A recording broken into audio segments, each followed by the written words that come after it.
The major phone launches of this year are behind us as we approach winter, until Samsung refreshes its flagship line in early February with the Galaxy S23 series. These recommendations should hold true. Overall, 2022 has focused on incremental updates that have improved devices but don't offer much incentive to upgrade. Hold off for another year if you bought a flagship phone in the last couple of years and are happy with how it performs. The top-tier devices today are just a little bit better if you're in the market for a new one. They're more mature, and some minor rough edges have been smoothed out. This year's flagship class has remained the same, but prices have risen. You'll still be paying between $800 and well over $1,000 if you don't go over the $1,000 mark. Even if you spread your payments out over a 2 or 3 year period, it's still a significant amount. Whether it's a feature phone or a smartphone, we'll help you pick the right one for you and make sure it's worth the investment. Just make sure to like this video and subscribe to our channel. While you're at it, hit the notification bell to not miss our new videos. 1. Google Pixel 7 Pro.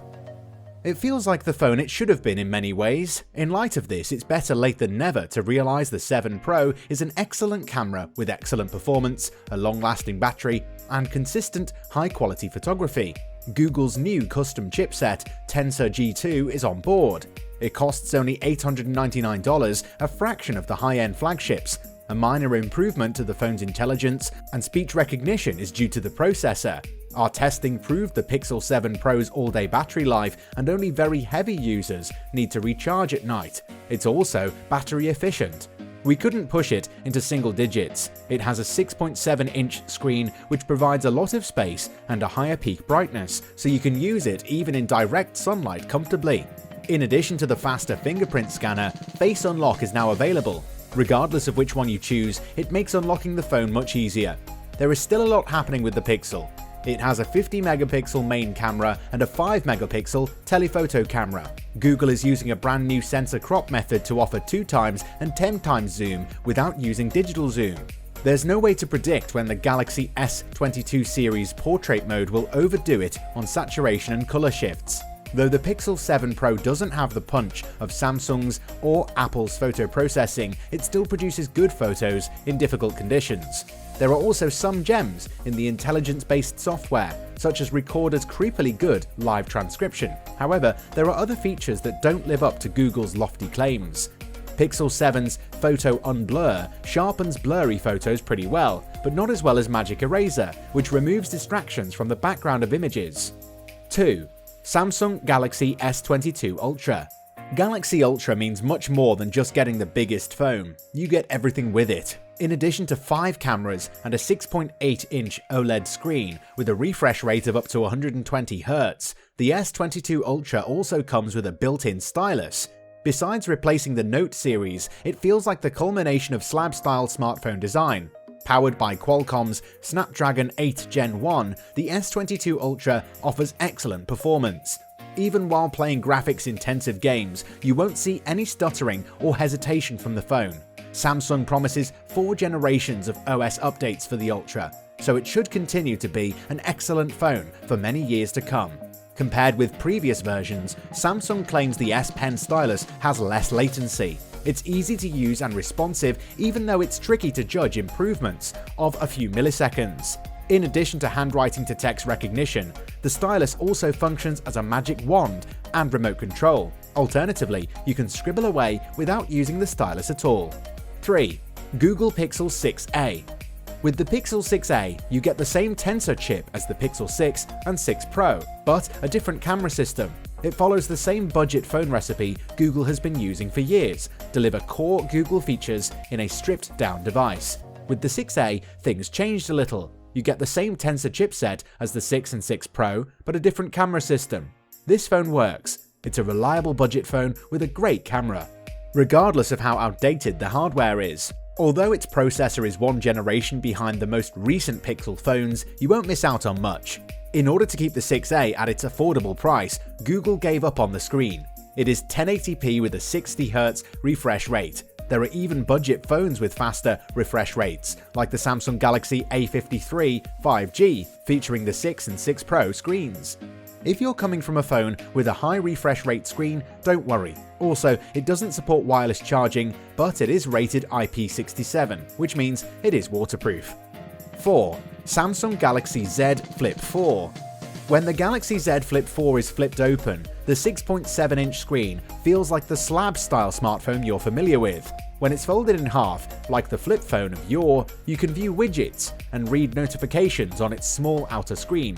This feature is unconventional, but also fun and stylish. It's a smart choice if you're feeling adventurous. It's still in its infancy. Having the ability to check information quickly on your phone without engaging in it would be helpful to you. As an incremental upgrade when it comes to a phone that folds in half, the Flip 4 is quite impressive. It has some squared corners and a slimmer hinge, and is the same size and shape as the Flip 3. Waterproof IPX8, and its cover screen is just 1.9 inches. You can read an email subject line and check the current weather on it, but it's not big enough for much more. 5. Samsung Galaxy Z Fold 4. With the Fold 4's outer screen, you don't know what to expect. Unfold it and you find something quite different. Its ultra-thin glass allows it to fold, but if it's not protected by a non-replaceable screen protector, you can damage it. Water resistance is IPX8, but dust resistance isn't. Folding phones shouldn't be used in the water. On the software side, the Fold 4 gives you a lot of options to use the big screen. Using an L-shaped phone like a laptop or multiple windows is easy thanks to the new multitasking interface, which is already available on the Fold 3. Galaxy Fold 4 has a 3x zoom lens, up from 2x on the outgoing model. It has a 10-megapixel selfie camera on the outside and an under-display 4-megapixel camera. Although cheaper than the S22 and S22 Plus, the S22 Ultra has a better camera and doesn't fold in half. 6. OnePlus 10T. The 10T feels like OnePlus is coming back to its premium hardware at mid-range price routes. It is a $649 phone with Qualcomm's very latest mobile processor, the Snapdragon 8 Plus Gen 1, with a side of extremely fast wired charging.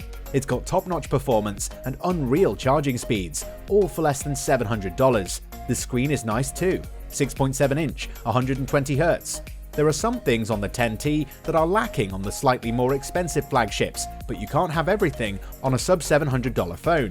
Wireless charging and IP54 water resistance are on this list. The camera can be inconsistent, but photos in proper lighting generally look fine, even though it's not quite up to par. 7. Apple iPhone 14 Pro and Pro Max. Pro is the right choice if you need a high-quality iPhone now and want the best. Most iPhone owners aren't considering upgrading this year, especially if they're upgrading from a 12 or 13. It comes with new ideas like Dynamic Island, which turns the notch into a changing status indicator.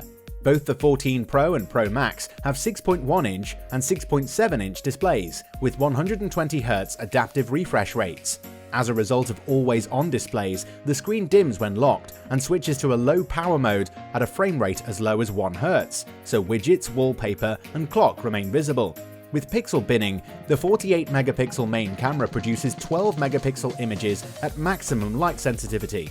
The shadows and low light are subtler, but it's hard to tell the difference compared to the iPhone 14.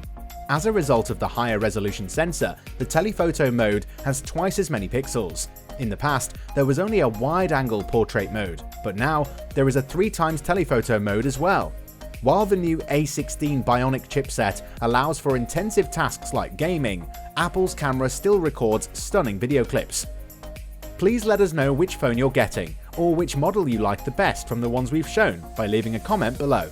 If you would like to support our channel, please like, subscribe, and tap the bell icon to receive a notification when we upload new videos.